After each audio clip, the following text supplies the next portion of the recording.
जय हिंद सभी साथियों को, आप सभी का इस वीडियो में बहुत बहुत स्वागत है। दोस्तों, आज हम जो जनगणना से रिलेटेड जो कुछ सवाल हैं, लोग परेशान हैं उसके बारे में, लोग नहीं समझ पाते, तो हम उसके सवालों के पीडीएफ के साथ जो है आपको कुछ आसान शब्दों में समझाना चाहेंगे। उम्मीद करते हैं आप लोगों को इससे मदद मिलेगी। वक्त न ज़ाया करते हुए आप लोगों को हम पीडीएफ की तरफ ले चलते हैं।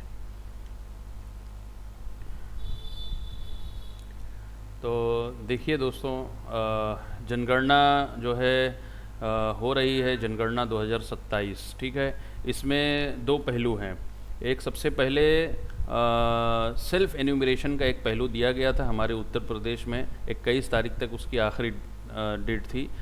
जिसने भी सेल्फ एन्यूमरेशन किया है उनको एक रेफरेंस नंबर जनरेट हुआ होगा। जब भी जनगणना के मकान गणना के जो भी कर्मचारी आपके यहाँ आएंगे, जो भी नियुक्त होंगे आपके ग्राम पंचायत में या आपके गांव में, वो आएंगे तो आप उन्हें, अगर सेल्फ एनुमरेशन आपने किया है तो जो पर्चा आपके पास होगा, जो रेफरेंस नंबर होगा, वो आप जो है देंगे, ठीक है। और अगर आपके पास सेल्फ एनुमरेशन का रेफरेंस नंबर नहीं है, यानी आपने ऑनलाइन सेल्फ एनुमरेशन नहीं किया, मकान की गणना के लिए आपने कोई रजिस्ट्रेशन अभी नहीं किया, तो कोई चिंता की बात नहीं, कोई घबराने की बात नहीं है। जो काम आप नहीं किए हैं वो कर्मचारी उसको करेंगे, ठीक है। सारे सवाल के जवाब वो आकर पूछेंगे और जो भी मकान नंबर अलॉट होना है, जो भी प्रक्रियाएं हैं वो आसान है, कोई बहुत जटिल नहीं है, कोई बहुत मुश्किल नहीं है। आप लोगों को कोई परेशान नहीं होना है। और जो सवालात की लिस्ट है, जो क्वेश्चंस हैं, वो बहुत आसान है और आपकी ज़िंदगी से ही जुड़े हुए हैं। कोई ऐसे सवाल नहीं है जिससे आप लोग परेशान हों, ठीक है। तो आप लोग देखेंगे, आपको पीडीएफ दिख रहा होगा। सबसे पहले मकान सूचीकरण, ठीक है ना। मकान सूचीकरण मतलब मकान की सूची बना रही है सरकार, ठीक है ना। मकान की सूची कि हर गांव में कितने मकान हैं, किसके कितने मकान हैं। मकान गणना इसको कह सकते हैं एक तरह से। इसमें देखिए, सबसे पहले आप लोग क्या करेंगे, लाइन संख्या, भवन संख्या, ये सारी चीज़ें इसमें जो है आएगी।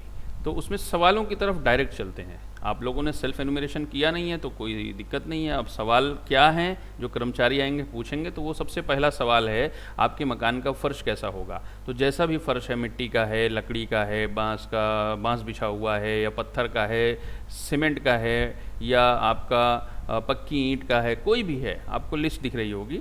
ये सारी चीज़ें जो है ना, ये सवाल में से कोई आप बता सकते हैं। जैसा भी आपका फ़र्श होगा वो बताना है।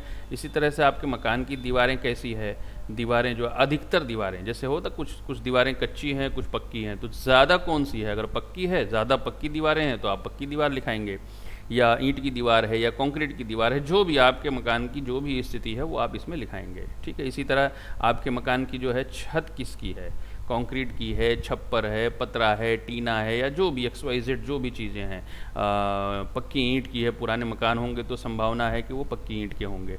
तो इस तरह से इसका जवाब आप इसी में से, इस लिस्ट में से देखिए, घास फूस, बांस, लकड़ी, मिट्टी आदि, प्लास्टिक है, पॉलीथीन है, मतलब जो छप्पर के भी मकान हैं उनकी भी गणना होगी। वो सारे ऑप्शंस इसमें दिए हुए हैं, कच्चे पक्के सारे मकान की गणना होगी। तो इसमें से जो भी आपके मकान की स्थिति है बिल्कुल वो दर्ज कर सकते हैं, सवाल वो बता सकते हैं जवाब। और वीडियो की डिस्क्रिप्शन में हम पीडीएफ कहाँ से डाउनलोड होगी वो लिंक भी दे देंगे, ताकि आप लोग जाकर निकाल सकें। और आपको अगर सेल्फ में बिल्कुल इसी तरह वीडियो मिला है, यूट्यूब या फेसबुक के पेज पे नहीं देख रहे हैं, सेल्फ में आप वीडियो देख रहे हैं, तो कोई घबराने की बात नहीं। गूगल पे जाएंगे, सेल्फ एनुमरेशन क्वेश्चन शीट आप टाइप करेंगे, आपको मिल जाएगा वहाँ से, ठीक है। बेसिक सवाल है।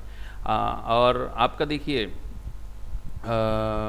आपका जो है, हाँ, जनगणना मकान के उपयोग का पता लगाएं, ठीक है।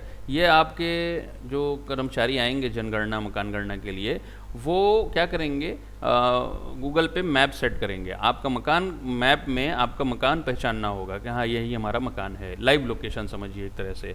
तो ये इसमें भी कोई बहुत ज़्यादा वो नहीं है। आवास है, आवास के साथ अन्य जो भी है वो सारी चीज़ें डालना होगा। जैसे कुछ मकान ऐसे होते हैं जिसमें मकान भी है, दुकान भी है, और भी इस तरह से कई काम, कई पर्पस पे एक ही मकान इस्तेमाल होता है, तो वो स्थिति भी इसमें डाल सकते हैं। स्कूल है, कॉलेज है, दुकान है, होटल है, जो भी XYZ आपके मकान में जो भी होगा वो यहाँ पे वो सवाल पूछेंगे। उसके बाद, हाँ, अब ये मकान जो है आपका रहने योग्य है या नहीं, आपका मकान कैसा है, जर्जर तो नहीं है, बहुत ज़्यादा ख़राब तो नहीं है, या रहने के लिए कैसी कंडीशन है, वो आपका ये सवाल है 8वां। ठीक है ना। और 8वां सवाल, 8वें सवाल के बाद सीधे आप 9वें सवाल पे आएंगे, परिवार क्रमांक। परिवार क्रमांक मतलब कितने आपके परिवार में सदस्य हैं, टोटल आपके परिवार के सदस्य कितने हैं, वो आपको 1 से 99 तक चुनना होगा।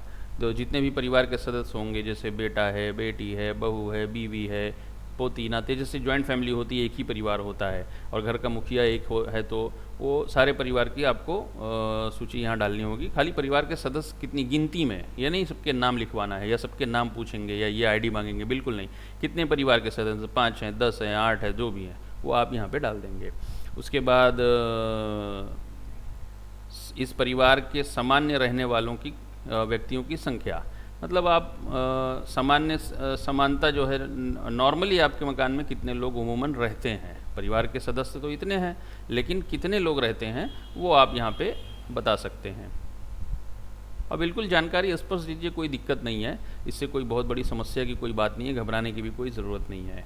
ठीक है ना। कॉलम 11, 12, 13 परिवार के मुखिया से संबंधी विवरण है। ठीक है ना। ये 11, 12, 13 परिवार से संबंधित, मुखिया से, हाँ, परिवार के मुखिया का नाम और उसका मेल है, फीमेल है, स्त्री है, पुरुष है, जो भी है वो आएगा, उसका लिंग, और क्या नाम है, बाकी ये जाति वगैरह के बारे में पूछेगा कि SC ST है या OBC है या सामान्य है।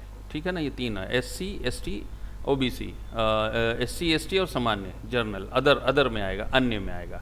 ये 3 ऑप्शन आपको मिलेंगे, ये 3 चीज़ें हैं। ठीक है ना। ये तीनों में से अगर आप अदर हैं, जनरल कैटेगरी में हैं, तो आप बता देंगे, अन्य बताएंगे। SC ST नहीं है, अन्य बताएंगे आप। ठीक है। उसके बाद आगे बढ़ते हैं 14, 15, 16। तो यहाँ लिखा देखिए 14 से 34, कॉलम 14 से 34 सामान्य परिवारों के लिए भरें। ठीक है ना। तो इसमें जो डिटेल आपको इन सवालों के 14 से लेकर 34 तक जो सवाल हैं, वो पूरे परिवार के लोगों से जुड़ा हुआ सारा जो है होगा। ठीक है ना। और जो जानकारी उपलब्ध नहीं है तो वो टिक लगा देंगे, कोई समस्या नहीं है।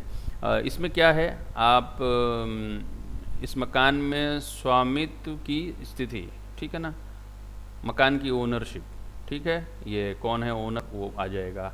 फिर इस परिवार के पास रहने के लिए उपलब्ध कमरों की संख्या, तो आपके मकान में रहने के कमरे कितने हैं टोटल, वो पूछेंगे। फिर इस परिवार में रहने वाले विवाहित संबंधियों की संख्या, ठीक है ना।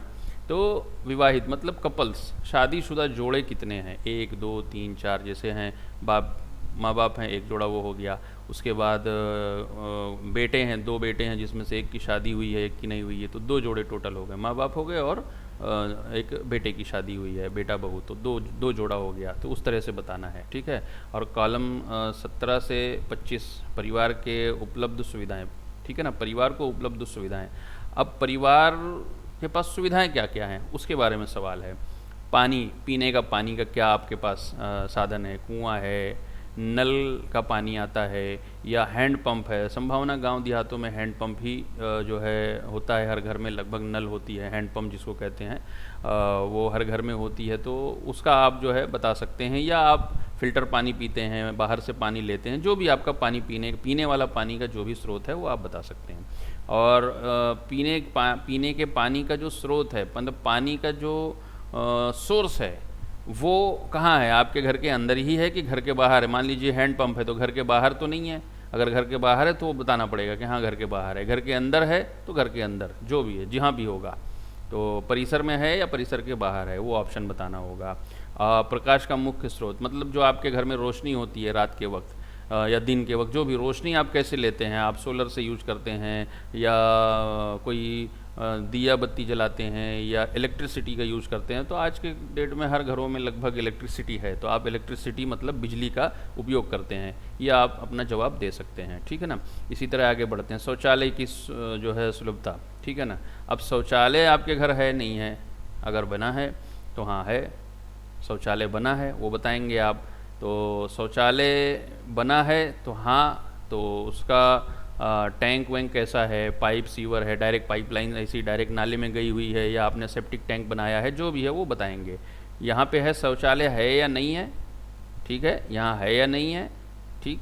और यहाँ उसके नीचे 21वां सवाल जो है उसकी कंडीशन आप बताएंगे, सेप्टिक टैंक या नाली या कैसे क्या है वो सवाल पूछेंगे।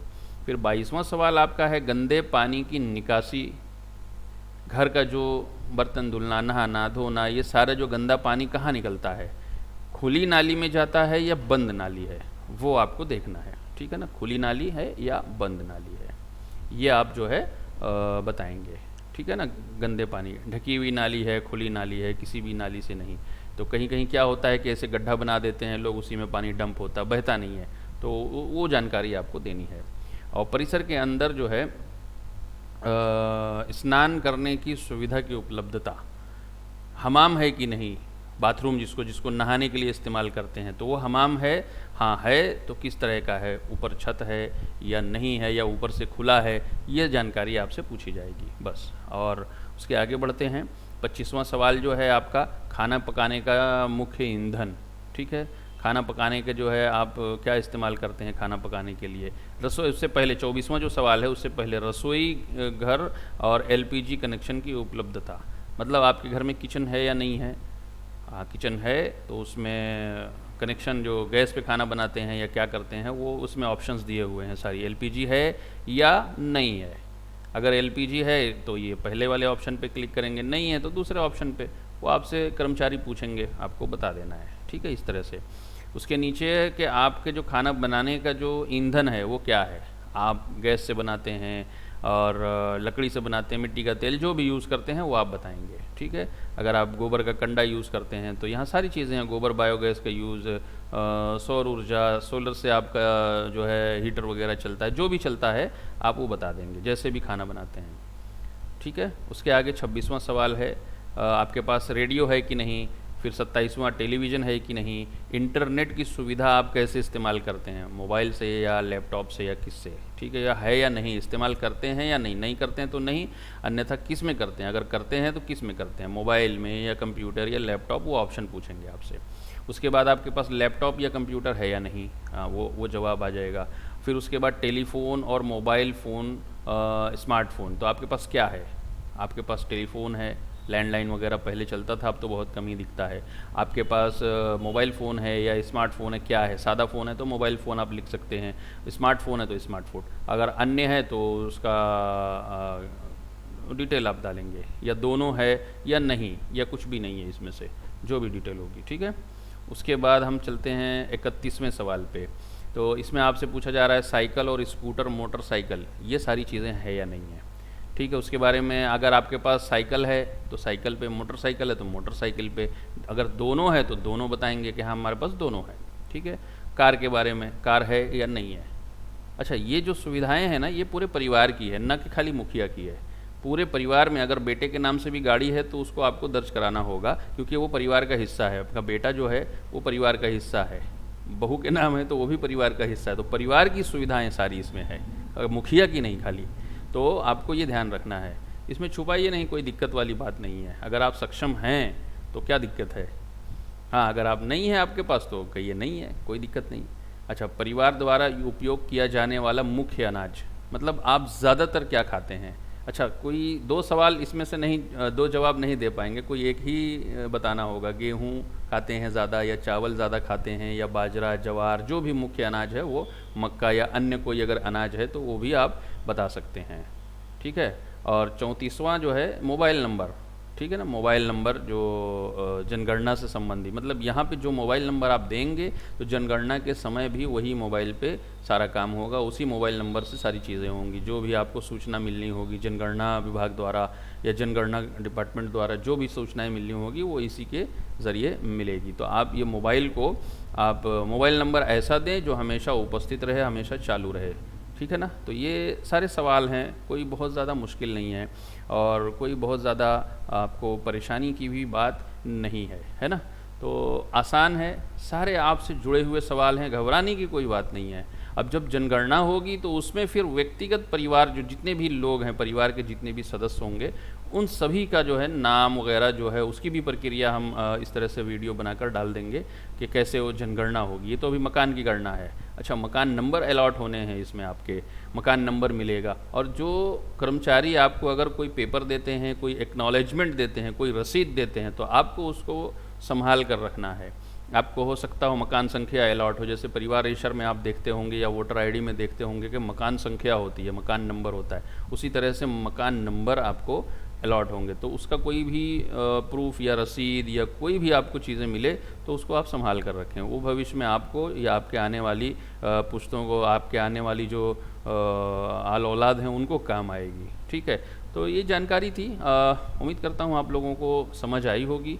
नहीं समझ आई है तो नंबर दिया हुआ है, आप लोग व्हाट्सएप के ज़रिए जो है हमसे पूछ सकते हैं। और जिनको अगर इन सवालों की PDF चाहिए तो हमें व्हाट्सएप पे मैसेज कर सकते हैं, हम उनको बिल्कुल तुरंत फॉरवर्ड कर देंगे। तो ठीक है दोस्तों, आगे जनगणना की वीडियो के साथ मिलेंगे, पूरी जानकारी देंगे, कोशिश करेंगे कि आप लोगों को आसान अल्फाजों में समझा सके। जय हिंद।